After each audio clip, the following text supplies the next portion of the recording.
Ready to make 2025 your best year yet? I am. Wellness expert Betsy Rawlings from FAC is here with tips to help you set and stick to your New Year's goals. Thanks for joining me again.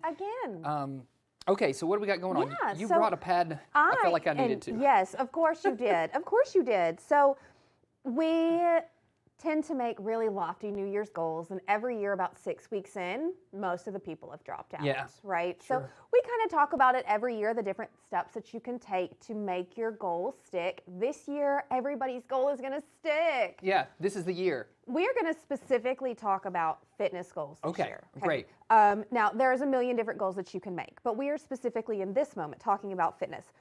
One of the biggest things people do is they make their goal too big. Yeah. Okay, I am going to climb Mount Everest this year. Right. Well, okay, that's a fantastic goal, but how are you going to get there?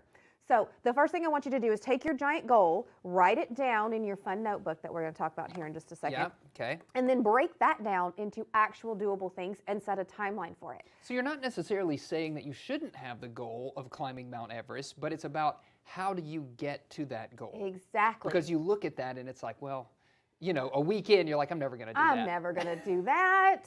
But a week in, you could be doing 3,000 steps a day. Right. That's something that you could do. So we're going to start there. And then we can look back at our week and go, look, I made my goal. I can keep going. Yeah. Then we're going to mark all of that down. We're going to write it down in our notebook. Get yourself a notebook. It can be fancy. It can be cheap. It can be whatever. But I want you to write it down. There is something about pen to paper that makes us remember, makes things stick better. It's the reason our teachers made us take notes in high school. Yeah. You actually get to remember what you're doing. But you're just talking about writing down one thing. Like what should I be writing down every day? Or should I be? Every day. Well, I like to say yes. Write something down every day. Keep track of it. I want you to write your big goal, your breakdown goals. And then today, this is what I did to reach my goal. Okay. Tomorrow, this is what I'm going to do. Then tomorrow, I did that. Now tomorrow, I'm going to do this. And then you're also in that notebook going to give yourself grace. If you missed something one day, we're not going to just go, done with it. Throw this notebook away. We are going to explain to ourselves why we missed it. And then we're going to start again, and we're going to do it again tomorrow. Do you think that you've mentioned how there's something to do with pen to paper. A lot of folks also like the digital method.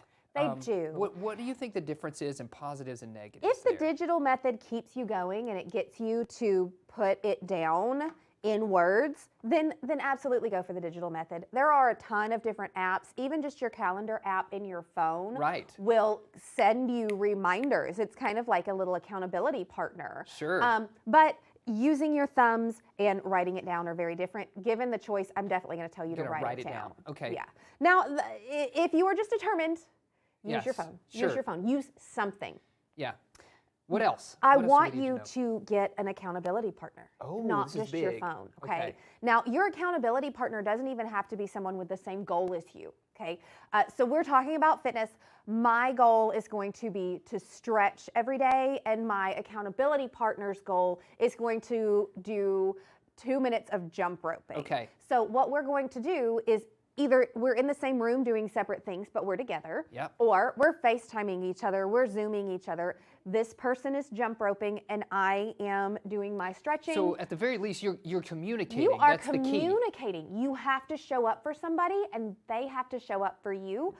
We are so much more likely to do something when we think someone is waiting on us. Okay, so that's two big things I think that are my takeaways today. Write it down. Write it down. And get a friend. And get a friend. Get an accountability partner. And even if you don't know the person real well, find somebody. Sometimes that works better. You meet somebody at the gym who's doing something similar to you, and you're like, hey, will you pair up with me? Because I can give my best friend an excuse, and she is going to roll her eyes at me and be fine, but I do not want to disappoint someone I barely know. You got it. Betsy, thanks for these great tips. I'm going to write them down. We're going to write them down. Yeah.